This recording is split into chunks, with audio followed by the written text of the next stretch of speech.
Alcatraz Island sees over 1.5 million visitors every year. Sitting 1.25 miles off the shore of San Francisco, its utility has been captivating those around it for hundreds of years. But despite this, it's garnered more of a reputation for the island's final 30 years of use as a federal prison for some of the biggest gangsters in history, rather than being known for its ties to the Ohlone Native Americans, the Spanish Naval officer who gave it its name, or the incredibly imposing American fortress that it became throughout the American Civil War. There is a storied history to Alcatraz Island that goes far beyond its 30-year stint as a federal maximum security prison that covers hundreds of years. And that's exactly what we're going to dive into today. So stick around as we learn something new.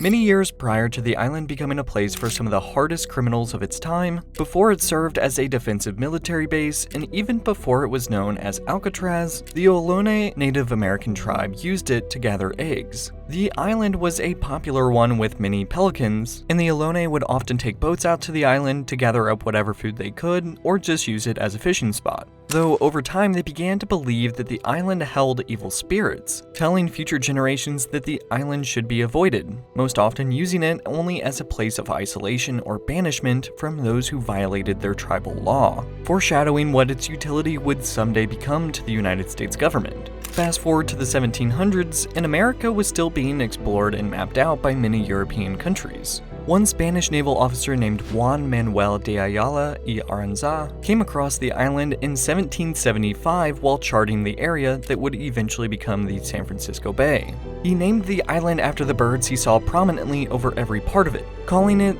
Isla de los Alcatrazes, or translated to English, the Island of the Pelicans. Later, as the Spanish began settling the area, Isla de los Alcatrazes was shortened to Alcatraz. But although the island was known, it was seldom used or even visited. It wasn't until 1847 that the first official survey took place. Lieutenant William H. Warner of the U.S. Army walked the island, noting that it overlooked the entrance to San Francisco Bay, which was just 2 years away from going from a small village of several hundred to a booming city of hopeful miners who flocked to the gold rush. While it would be the perfect position for a lighthouse, with the first one being built several years later, he also claimed that it could be adapted into the perfect fortification to protect the area from a foreign invasion. The military quickly set to work from here, fortifying it, building a dock, and adding defensive positions. This fortification was made much more difficult as laborers were hard to come by, with them instead opting to search for gold on the mainland. But eventually it would serve as San Francisco's first line of defense, with 11 cannons mounted on the island in 1854. But as San Francisco's population grew, so too did the realization of how crucial Alcatraz might be for its protection, leading to an additional 100 cannons to be added over the next few years. Some of these were enormous, able to fire 15-inch cannonballs weighing around 450 pounds each, with the ability to fire this projectile around 3 miles away.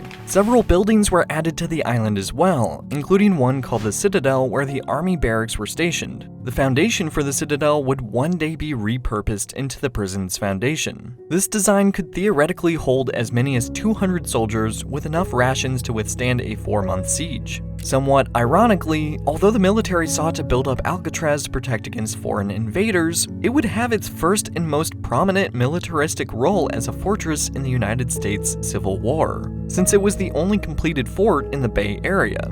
Its first militaristic use was actually just as storage for 10,000 rifles and 150,000 cartridges of ammunition that were moved there from a nearby armory where there were increasingly high tensions with Southern sympathizers, making it the most powerful fort west of the Mississippi River. And it would also be around this time that the island would see some of its first prisoners, including the crew of a Confederate privateer.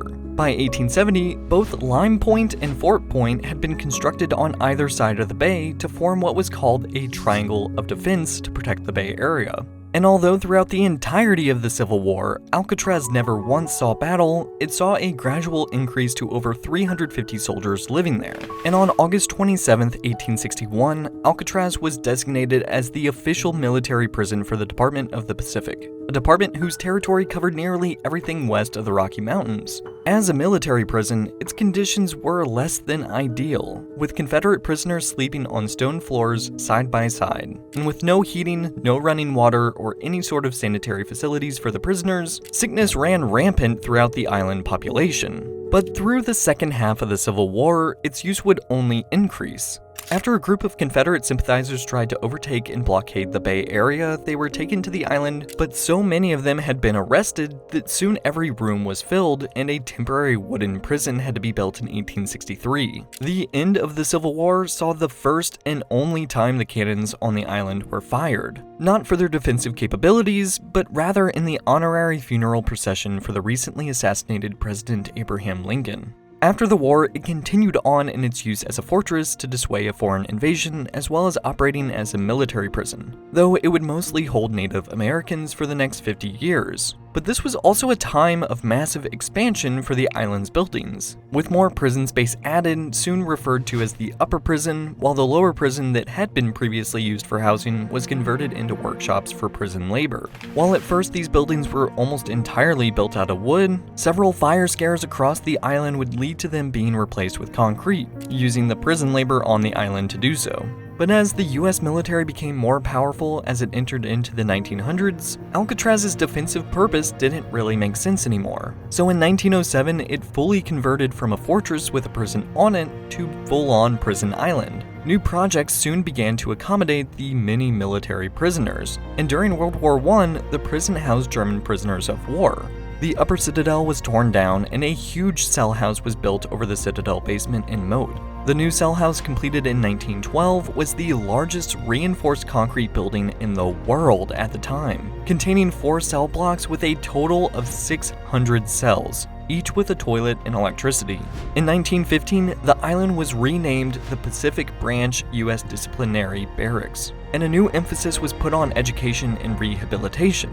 The convicted men there with less serious offenses soon attended military training, remedial education, and vocational training. The plan was so successful that many soldiers were restored to active duty after their sentences were served. This was in stark contrast to the reputation that the prison would eventually get.